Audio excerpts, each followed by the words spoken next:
ஒரு வழியாக வீக்கெண்ட் வரப்போகுது. அதை நினச்சா தான் கொஞ்சம் மைண்ட் பீஸ்ஃபுல்லாக இருக்குது. இந்த கோல்டன் வீக் வரதுனால ஒர்க்கும் கொஞ்சம் ஹெவியாக தான் இருக்குது. இந்த கோல்டன் வீக்கை வந்து நான் வந்து ஆக்சுவலாக கொஞ்சம் பீஸ்ஃபுல்லாக ஏதாவது ஒன்று பண்ணணும்னு யோசிக்கிறேன். பீஸ்ஃபுல்லானா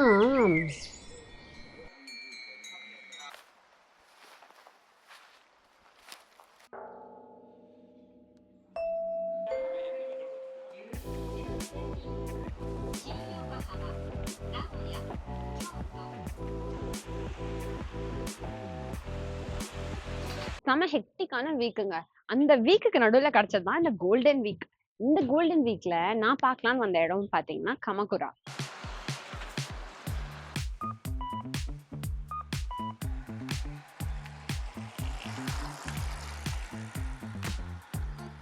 இப்ப நம்ம வந்திருக்கிறது தான் சசாஸ்கே இனாரி ஷ்ரைன். இது ஒரு ஷின்டோ ஷ்ரைன். இந்த சசாஸ்கே இனாரி அப்படின்றது பேர்லனே உங்களுக்கு தெரிஞ்சிருக்கும், நரின்ட்டு.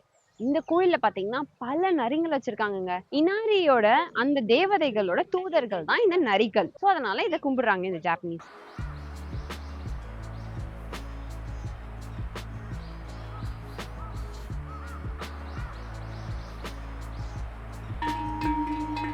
இங்க பல ரெட் கேட்ஸ், தொரி கேட்ஸ் அப்படின்றது இருக்கிறது வந்து பார்க்கவே ரொம்ப அழகா இருக்கு. ஒரு ட்ரெடிஷ்னல் லுக்கும் அண்ட் ஒரு மாதிரி பீஸ்ஃபுல்லான வைப்பும் நம்மளுக்கு கிடைக்குது இந்த டெம்பிள்ல.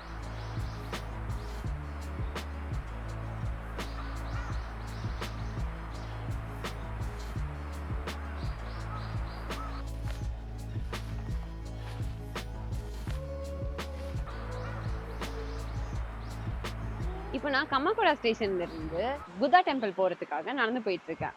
ஒரே செம்ம க்ரௌடா இருக்குனால நம்ம பஸ் ட்ரெயின் எல்லாம் தவிர்த்துட்டு நம்ம நடந்தே போக போறோம்.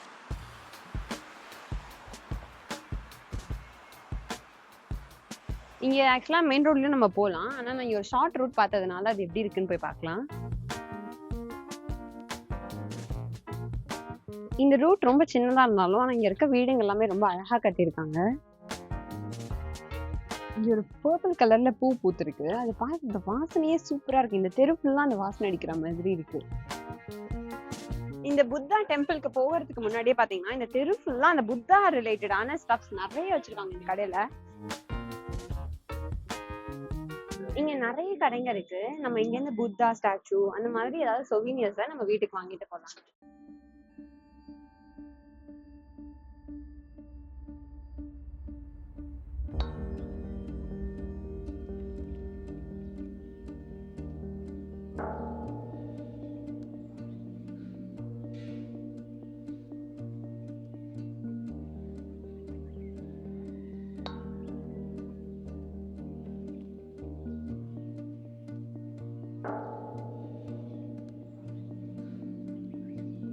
இந்த இடத்துல ஒரு சர்ப்ரைஸ் இருக்கு. அது என்னன்னு காட்டுறாங்க.